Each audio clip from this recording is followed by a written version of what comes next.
حضرت داؤد علیہ السلام اور بیوہ کا عجیب واقعہ۔ مؤرخین نے کتب تاریخ میں لکھا ہے، ایک خاتون حضرت داؤد علیہ السلام کی خدمت میں حاضر ہوئی اور عرض کیا، اے خدا کے نبی، آپ کا پروردگار عادل ہے یا ظالم؟ حضرت داؤد علیہ السلام نے فرمایا، تیرا ناس ہو اے خاتون، تو کیا بات کر رہی ہے؟ رب تعالیٰ تو سراسر عدل انصاف ہے، وہ ذرا برابر بھی کسی پر ظلم نہیں کرتا۔ پھر اس سے پوچھا کہ تم ایسا کیوں کہہ رہی ہو؟ تمہارا قصہ کیا ہے؟ اس عورت نے اپنا قصہ بیان کرنا شروع کیا، اے خدا کے نبی، میں ایک عورت ہوں، میری 3 بچیاں ہیں جن کی پرورش میں اپنے ہاتھ سے سوٹ کاٹ کاٹ کے کرتی ہوں۔ میں دن بھر اور بعض اوقات راتوں کو جا کر سوت کاٹتی ہوں۔ گزشتہ روز میں اپنا کاٹا ہوا سوت ایک سرخ کپڑے میں باندھ کر اسے بیچنے کے لیے بازار جانا چاہتی تھی تاکہ اس کی آمدنی سے بچوں کے کھانے پینے کا بندوبست کروں، لیکن اچانک ایک پرندہ مجھ پر ٹوٹ پڑا اور سرخ کپڑے کا ٹکڑا جس میں نے سوت باندھ رکھا تھا، اسے گوشت کا ٹکڑا سمجھتے ہوئے لے اڑا۔ میں یوں ہی حسرت سے ہاتھ ملتے رہ گئی۔ اب میرے پاس کچھ نہیں کہ اپنی بچیوں کو کھانا ہی کھلا سکوں۔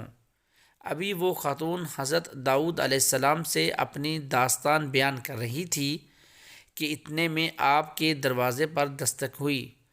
حضرت داؤد علیہ السلام نے آنے والے گھر میں داخل ہونے کی اجازت مرحمت فرمائی۔ اجازت ملتے ہی 10 تاجر یکے بعد دیگرے اندر داخل ہوئے، جن میں سے ہر ایک کے ہاتھ میں 100 دینار تھے۔ تاجروں نے عرض کیا، خدا کے نبی، ہمارے ان دیناروں کو ان مستحق تک پہنچا دیں۔ حضرت داؤد علیہ السلام نے پوچھا، میرے پاس یہ مال حاضر کرنے کا سبب کیا ہے؟ تاجروں نے جواب دیا، خدا کے نبی، ہم سب ایک کشتی میں سوار تھے، اتفاقاً ایک زوردار آندھی آئی، کشتی میں ایک جانب سوراخ ہو گیا اور پانی کشتی میں داخل ہونا شروع ہو گیا۔ موت ہمیں سامنے نظر آ رہی تھی۔ ہم نے نظر مانی کہ اگر رب تعالیٰ ہمیں اس طوفان سے نجات دے دے تو ہر شخص 100 دینار صدقہ کرے گا۔ اب پانی کشتی میں تیزی سے داخل ہونے لگا۔ ہمارے پاس کوئی ایسی چیز نہ تھی جس سے اس سوراخ کو بند کر سکیں۔ ادھر ہم نے نظر مانی، ادھر اللہ تعالیٰ نے ہماری مدد کا بندوبست کر دیا۔ ایک بہت بڑا پرندہ منڈلاتا ہوا کشتی کے اوپر آ گیا۔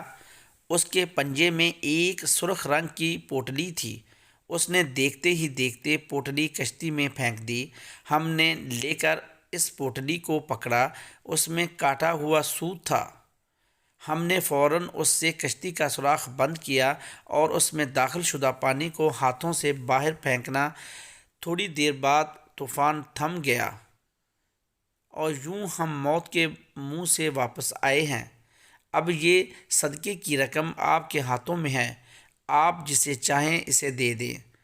یہ قصہ سن کر حضرت داؤد علیہ السلام اس بیوہ عورت کی طرف متوجہ ہوئے اور فرمایا، پروردگار تیرے لیے بحر و بر میں تجارت کر رہا ہے اور تو ہے کہ اس ظالم گردان رہی ہے۔ پھر آپ نے وہ دینار اس خاتون کے حوالے کرتے ہوئے فرمایا، جاؤ انہیں اپنی بچیوں پر خرچ کرو۔ مجالس النساء۔